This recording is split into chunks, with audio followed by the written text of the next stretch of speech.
বন্ধুরা, এই পৃথিবীর সবচেয়ে বিপজ্জনক অস্ত্র হলো মানুষের মন। এটি কিছু না করেও অনেক কিছু করতে পারে।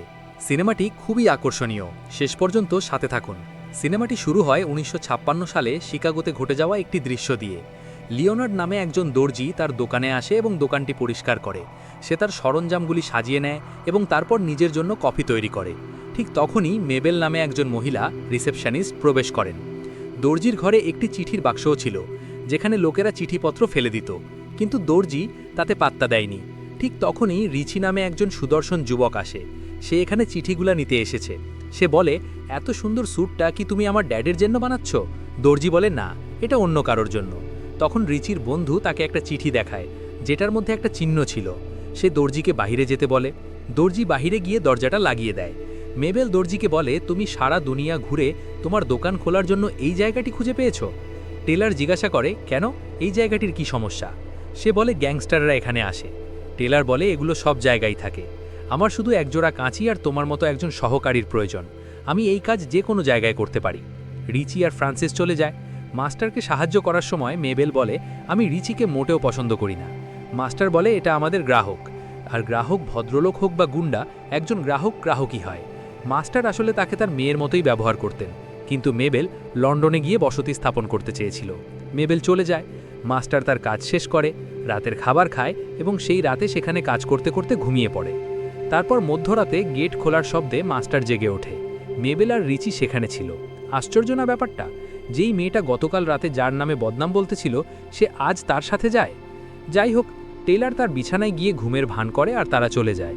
পরের দিন মেবেল ফিরে আসে, প্রস্তুত হয় এবং জীবন স্বাভাবিকভাবে শুরু হয়। মানুষ আসে, জামার মাপ দেয়, আবার চলে যায়। সব সময়ের মতো রিচি চিচিগুলা নেয়ার জন্য আসে। মাস্টার এমন একটা ভান করে যে কিছুই জানে না, আর তারই ব্যাপারে কোনো কিছু বলারও নেই। একদিন রাতে কেউ দরজায় কড়া নাড়ে। মাস্টার দরজা খুলে দেখে চিচি আর তার বন্ধু আর পুলিশ তাদের তাড়া করছে। ফ্রান্সিস তারপর রিচিকে গুলি সরাতে ভিতরে নিয়ে যায়। মাস্টার ইনভলভ হতে চাননি, কিন্তু অনিচ্ছা সত্ত্বেও তাকে তাদের সাহায্য করতে হবে। ফ্রান্সিস তারপর ব্যাখ্যা করেন যে পুলিশ এবং অনেক গুন্ডা এই ব্রিফকেসের পিছনে লেগে আছে। কারো হতে না পড়াই ভালো, না হলে গুলি বিনিময় হবে। মাস্টার বলেন, আমি বুঝতে পারছি। তারপর ফ্রান্সিস রিচির বাবাকে ফোন করতে যান এবং তাকে বলেন যে তাদের উপর আক্রমণ করা হয়েছে এবং রিচিকে গুলি করা হয়েছে। তারপর ফ্রান্সিস রিচিকে বলেন যে তার বাবা আসছেন, কিন্তু কিছুটা সময় লাগবে। দর্জি বলেন, রিচির অবস্থা খুবই খারাপ, তার গুলি অন্য দিক দিয়ে বের হয়ে গেছে, তাড়াতাড়ি ডাক্তারকে ফোন করো। কিন্তু ফ্রান্সিস বলে, না, এটা তোমার করতে হবে সিলি, তুমি করবে। শিক্ষক রাজি হন না, কিন্তু ফ্রান্সিস তার দিকে বন্দুক তাক করেন এবং তাকে তা করতে বাধ্য করেন। শিক্ষক তার সুচ ঢুকিয়ে দেন এবং রিচি জিজ্ঞাসা করেন, তোমরা আমার পেটে কি করছো? তারপর ফ্রান্সিস তাকে শক্ত করে ধরেন এবং শিক্ষক তার দক্ষতা দেখান। গুলিটি তার পেট ভেদ করে চলে গেছে, তাই সে তার কোমরও সেলাই করে। তারপর ফ্রান্সিস বলে, আমি একটু বাহিরে যাচ্ছি, ততক্ষণ তুমি এই ক্যাসেটটার খেয়াল রেখো। এটার পিছনে পুলিশ এবং গুন্ডা সবাই পড়ে আছে, যেই আসুক না কেন ক্যাসেট তোমার কাছেই থাকা চাই। আর আমি যদি এসে এটা না পাই, তাহলে তো বুঝতেই পারছো আমি তোমার সাথে কি করতে পারি। বেচারা শিক্ষক এই জগাছিকরিতে আটকে যাচ্ছিলেন। তারপর শিক্ষক আবার কাজে ফিরে যান, আর রিচি এসে তাকে ধন্যবাদ জানায়। দর্জি বলে, তোমাদের ফ্যামিলির পিছনে কে লেগে আছে যে তোমার খবর পুলিশকে দিয়েছে? রিচি বলে, তুমি এইসব কোথায় শুনে? দর্জি বলে, ফ্রান্সিস বলতেছিল এই ক্যাসেটে নাকি গোপন কিছু আছে যেটা চালানোর মেশিন সে আনতে গিয়েছে। তুমি কি জানো আমি সেই খুফিয়া এজেন্ট যে তোমার খবর দিয়েছি? রিচি প্রথমে রেগে যায়, কিন্তু তারপর সে হাসতে শুরু করে এবং বলে, তুমি এত ভালো জোক পারতে পারো। শিক্ষক বলে, আমি কেন হতে পারি না? রিচি বলে, তার তোমার মুখের দিকে তাকাও। তারপর মাস্টারজি বলে, আশা করি তোমার চাচাতো ভাই ফ্রান্সিস ভালো আছেন। রিচি বলে, সে আমার চাচাতো ভাই নয়। আমার বাবার শখ আছে পথ শিশুদের তুলে বাড়িতে নিয়ে আসা, বিশেষ করে ধারালো দাঁতওয়ালা কুকুরদের। ঠিক তখনই ঘণ্টা বাজতে থাকে, আর দর্জি মাস্টার তার মস্তিষ্ক ব্যবহার করে রিচিকে ফ্রান্সিসের সাথে ঝগড়া লাগিয়ে দেবার ট্রাই করে। ফ্রান্সিস বলে, টেপটা আমাকে দাও, আমি এটা চালানোর মেশিন খুঁজে পেয়েছি। রিচি বলে, বাবাকে আসতে দাও, তারপর আমরা একসাথে যাব। ফ্রান্সিস বলে, তোমার বাবার জীবন বিপদে আছে, আমি তাকে বাবা মনে করি, তাই আমিও তার নিয়ে চিন্তিত। রিচি বলে, তোমার বাবা রাস্তায় টমেটো বিক্রি করে মারা গেছেন। ফ্রান্সিস বলে, আমাকে এই টেপ দিয়ে দাও, এবং যদি তুমি আমাকে থামানোর চেষ্টা করো তাহলে আমি তোমার হাত ভেঙে দেব। তারপর চাইনিজ ব্রিফকেসটি পড়ে যায় এবং খুলে যায়। ভিতরে কোনো টেপ ছিল না। রিচি মনে করে ফ্রান্সিস টেপটি আগে বের করে লুকিয়ে রেখেছিল, তাই সে তার দিকে বন্দুক তাক করে। ফ্রান্সিসও মনে করে টেপটি রিচির কাছেই আছে। মাস্টার চালাকি করে পা দিয়ে একটু শব্দ করে। যখন রিচি এদিকে তাকায় তখন ফ্রান্সিস বন্দুক বের করে, আর রিচি এটা দেখে ফ্রান্সিসকে গুলি করে দেয় আর তাকে মেরে ফেলে। তারপর এগিয়ে গিয়ে আবার তাকে গুলি করে। তারপর সে টেপটি খুঁজতে শুরু করে। কিন্তু ঠিক তখনই রিচির বাবার গাড়ি আসে। ফ্রান্সিস মাস্টারজিকে বাক্সটি খুলে দেহটি ভিতরে রাখতে বলে, অন্যথায় তাকে 2টি মৃতদেহ এখানে রাখতে হবে। ফ্রান্সিস বলে, যাও রিচির বাবার সাথে কথা বলো আর তাকে ব্যস্ত রাখো, আমি এদিকে সব পরিষ্কার করতেছি। দরজা খোলার পর রিচির বাবা রয় ভেতরে এসে বলেন, তোমার সাথে দেখা করা সবসময়ই আনন্দের। তারপর সে জিজ্ঞাসা করে, তারা দুজন কোথায়? দর্জি ভিতরের দিকে ইশারা করে দেখিয়ে দেয়। তারপর ফ্রান্সিস ভেতরে আসে। রয় বলে, তুমি প্রথমে আমার জীবন বাঁচিয়েছ, তারপর আমার ছেলের, আমি এই ঋণ কিভাবে শোধ করব? তারপর সে রিচির কথা জিজ্ঞাসা করে। ফ্রান্সিস বলে, সে ট্যাপটি নিয়ে তোমার কাছে যাওয়ার কথা। আমি তার সাথে যেতে যাচ্ছিলাম, কিন্তু সে আমাকে না বলল এবং তাকে সেখানে তাদের জন্য অপেক্ষা করতে বলল আর বলল, আমি তোমাকে নিতে আমার বাবার সাথে আসব।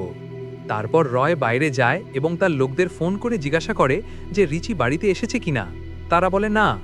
ভেতরে রয়ের বডিগার্ড সেই বাক্সের উপর বসে, যেখানে রিচির মৃতদেহ পড়েছিল।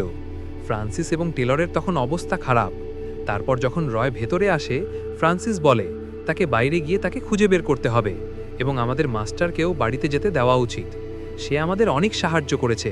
কিন্তু রয় বলে, তুমি যাও, আমি এখানেই থাকব, কারণ আমার লোকেরা এখানে ফোন করবে আর আমার ছেলেকে ফিরিয়ে আনার পরই তোমাকে ফিরে আসতে হবে। তারপর মাস্টার কাজ শুরু করেন আর রয় জিজ্ঞাসা করেন, তুমি লন্ডন কেন ছেড়ে চলে গেলে?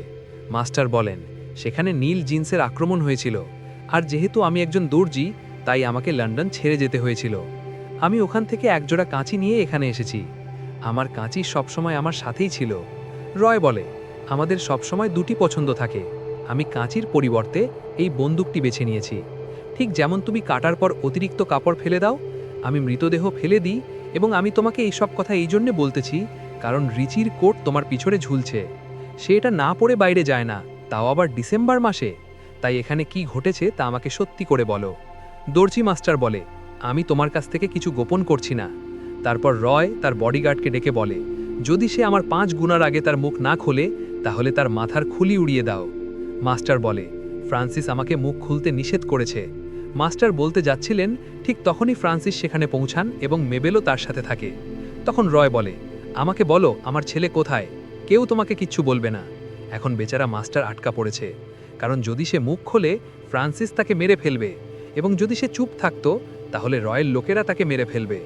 টেলর তখন তাকে বলে যে ফ্রান্সিস আজ সন্ধ্যার 4 জনকে গুলি করেছে, কিন্তু রিচি একটিও গুলি চালায়নি। তাই সে নিজেকে ছোট মনে করেছিল এবং বলেছিল যে লা ফাউন্টেনকে হত্যা করার পরেই সে ফিরে আসবে, আর যাওয়ার সময় সে আমাকে শপথ করিয়েছিল তোমাকে এটা না বলার জন্য। ফ্রান্সিস তখন বলে যে এখান থেকে যাওয়ার পর সে অবশ্যই তার বাড়িতে গিয়েছিল, কারণ সে তার গার্লফ্রেন্ড। সে বলে আমি তার গার্লফ্রেন্ড না, কিন্তু মঙ্ক বলে হ্যাঁ সে তার গার্লফ্রেন্ড, আমি জানি। ফ্রান্সিস বলে যে আমি যখন রিচিকে খুঁজতে তার বাড়িতে যাই তখন কার্পেটে প্রচুর রক্ত দেখতে পাই। রয় তারপর তাকে ডেকে জিজ্ঞেস করে এবং জিজ্ঞেস করে, আমাকে বলো আমার ছেলে কোথায়? সে বলে আমি জানি না, কিন্তু ফ্রান্সিস তাকে দোষ দিচ্ছিল। মাস্টার টেলর বলে, না, আমি তাকে অনেক দিন ধরে চিনি, এই সবের সাথে তার কোনো সম্পর্ক নেই। কিন্তু রয় বলে, মঙ্ক তাকে পিছনের ঘরে নিয়ে যাও এবং মাস্টারকে বলে, চিন্তা করো না, আমি তোমার ঘর পরিষ্কার করে দেব। টেলর বাহিরে চলে যেতে শুরু করে, কিন্তু ফ্রান্সিস বলে, নোড়ো না, তুমি বাইরে যেতে পারবে না। তারপর রয় আসে। টেলর বলে, আমি ওকে আমার নিজের মেয়ের মতোই দেখি, আমি এটা হতে দেখতে পারবো না। ঠিক তখনই ফোন বেজে ওঠে। রয় ফোন তুলতে বলে এবং টেলর এমন ভান করে যেন সে রিচির সাথে কথা বলছে। টেলর তখন রয়কে বলে যে রিচি একটা বিল্ডিংয়ে আটকে আছে এবং তাকে একটা ঠিকানা দেয় এবং বলে যত তাড়াতাড়ি সম্ভব আমার বাবাকে সেখানে পাঠাও, যাতে সে আমাকে এখান থেকে নিয়ে যেতে পারে। রয় তারপর সেখানে যেতে শুরু করে, কিন্তু ফ্রান্সিস বলে আমি এখানেই থাকবো এবং তাদের উপর নজর রাখবো, যদি আমরা চলে যাওয়ার পর তারা পুলিশকে ফোন করে। রয় বলে ঠিক আছে। ফ্রান্সিস তারপর তাদের কাছে আসে এবং বলে, হয় আমরা দুজনে মিলে এই মেয়েটিকে মেরে ফেলি, অথবা আমি তোমাদের দুজনকেই একা মেরে ফেলব। মাস্টার তারপর তার তেজ দিমাগ চালানো শুরু করেন এবং বলেন যে সে লা ফন্টেনকে ফোন করবে এবং তাকে বলবে যে রয় তার লোকদের সাথে সেই ভবনে গেছে। ফ্রান্সিস জিজ্ঞাসা করেন সে কেন বলবে। মাস্টার বলেন কারণ সে গুপ্তচর, রিচি তাকে সব কিছু বলতো এবং সে টাকার জন্য লা ফন্টেনকে সমস্ত তথ্য দিত, কারণ তাকে লন্ডন যেতে হবে। ফ্রান্সিস তারপর জিজ্ঞাসা করে যে তার কাছে টেপটি থাকতে পারে। মাস্টার বলেন না, টেপটি আমার কাছে আছে। মাস্টার তখন বলেন যদি 5 মিনিটের মধ্যে লা ফাউন্টেইনকে ফোন না করা হয় তাহলে রয় তার ছেড়িকে না পেয়ে এখানে ফিরে আসবে এবং আমাদের 3 জনকেই হত্যা করবে। তাই লা ফাউন্টেইনদের লোকদের দিয়ে রয় এবং তার লোকদের হত্যা করা এবং তুমি দলের নেতা হয়ে যাও। তারপর মেবেল গিয়ে লা ফাউন্টেইনকে ফোন করে রয় সম্পর্কে বলে এবং টেপের জন্য অনেক টাকা দাবি করে। তারপর সে ফিরে এসে জিজ্ঞাসা করে রিচি কোথায়। টেলর তারপর তাকে রিচিকে দেখায়। কিছুক্ষণ পরে একটি গাড়ির শব্দ আসে ফ্রান্সিস বলেন, আমি ভেতরে লুকিয়ে থাকব, আর তুমি এখানে যেই আসুক তাকে ব্যস্ত রাখবে। যদি পরিস্থিতি খারাপ হয় আমি ভেতর থেকে গুলি চালাবো। দরজা খোলার সাথে সাথে লা ফাউন্টেন প্রবেশ করে। সে টাকার ব্যাগটি টেবিলের ওপর রাখে এবং বলে, আমাকে টেপটা দাও। মাস্টার বুঝতে পারেন যে যদি সে টেপটা নিয়ে চলে যায় ফ্রান্সিস তাদের দুজনকে মেরে টাকা নিয়ে চলে যাবে। তখন মাস্টার বলে, ম্যাডাম, যতক্ষণ না আপনি আমাদের টাকা না দেন আমরা টেপ দিব না। আর ইশারাতে দেখিয়ে দেয় ভেতরে একজন গান নিয়ে দাঁড়িয়ে আছে। ফ্রান্সিস মনে করে তারা চলে গেছে। সে ঘর থেকে বন্দুক তাক করে বের হয়ে আসে। লা ফাউন্টেনের লোক তাকে ঘিরে ফেলে। ফ্রান্সিস বলে, আমাকে টাকা দাও, আমি চুপচাপ চলে যাব, আর টেপটা তোমাকে এই বৃদ্ধ লোকটাকে দেবে। লা ফাউন্টেন বলে, আমি আমার পুরো জীবন অবৈধ কাজে কাটিয়েছি, আর তুমি আমাকে ঠকানোর চেষ্টা করছো। আমি এখানকার সবচেয়ে বড় গ্যাংস্টার রয়েমথ আর খুলি উড়িয়ে দিয়েছি। টেলার বলে, ম্যাডাম, আপনার তার সাথে লড়াই বা ভয় করার দরকার নেই, কারণ আমি তার বন্দুক থেকে সব গুলি বের করে দিয়েছি। এই কথা শুনে ফ্রান্সিস তার বন্দুক চেক করতে যায়, আর লাফাউন্টেনের লোকেরা তাকে গুলি করে হত্যা করে। তারপর লাফাউন্টেন টেপটি নেয় এবং টাকার ব্যাগ রেখে চলে যায়। চলে যাওয়ার সময় সে বলে, একজন দর্জি যে কেবল শোনে, কখনো কথা বলে না। তার মনে কি চলছে কেউ জানে না। অবশেষে আমাদের দেখানো হয় যে টেপটিও নকল ছিল এবং আমাদের প্রিয় মাস্টারই টেপটি পোস্ট করেছিল, কারণ তিনি রেকর্ডার সম্পর্কে জানতে পেরেছিলেন। তারপর সে মেবেলকে সেই রেকর্ডারে রেকর্ড করা পুরো ঘটনাটি দেয় এবং বলে, এই টেপটি সিবিআইকে দাও। আমি এই টেপ সম্পর্কে কিছুই জানি না। এখন তুমি যেখানেই থাকো সুখে থাকো। মেবেল তারপর চলে যায়। সে চলে যায় আর আমাদের প্রিয় গুরু প্রস্তুত হয়, তার স্যুট আর বুট পরে। তারপর সে ওই জায়গায় কেরোসিন ছিটিয়ে আগুন ধরিয়ে দেয়। কিন্তু তারপর ফ্রান্সিস উঠে এসে তার বন্দুক দিয়ে গুরুকে আক্রমণ করে, গুরুকে গুলি করে। তারপর সে ছুরি দিয়ে তাকে আক্রমণ করার চেষ্টা করে। মাস্টার ব্যাখ্যা করেন, আমি দর্জি হওয়ার আগে আমিও তোমার মতো একজন গুন্ডা ছিলাম। আমার বন্দুক আমার প্রিয় ছিল এবং আমার ছুরিও, কিন্তু যদি আমাকে কখনো কাউকে হত্যা করতে হতো তাহলে আমার এই জিনিসগুলির প্রয়োজন হতো না। ফ্রান্সিস তখন তাকে আক্রমণ করে এবং মাস্টার তার কাঁচি দিয়ে ফ্রান্সিসকে হত্যা করেন। মাস্টার তারপর প্রস্তুত হন, তার কাঁচি নেন এবং একটি নতুন জীবন শুরু করার জন্য চলে যান। তো বন্ধুরা, এটা অকারণে নয় যে এই পৃথিবীতে বলা হয় যে সবচেয়ে বিপজ্জনক জিনিস হলো মানুষের মন। মাস্টারজিকে দেখুন, তিনি পুরো সিনেমায় একটি অস্ত্র না তুলেই একটি পুরো গ্যাংকে নিশ্চিহ্ন করে দিয়েছেন। বন্ধুরা, যদি তোমাদের এই সিনেমাটি একটুও ভালো লেগে থাকে তাহলে তোমরা মন্তব্যে আমাকে উৎসাহিত করতে পারো এবং সাবস্ক্রাইব বাটনে ক্লিক করে তোমাদের ভালোবাসা দেখাতে পারো। আমি তোমাদের সাথে আরেকটি নতুন সিনেমা নিয়ে দেখা করব। ততক্ষণ পর্যন্ত বিদায়।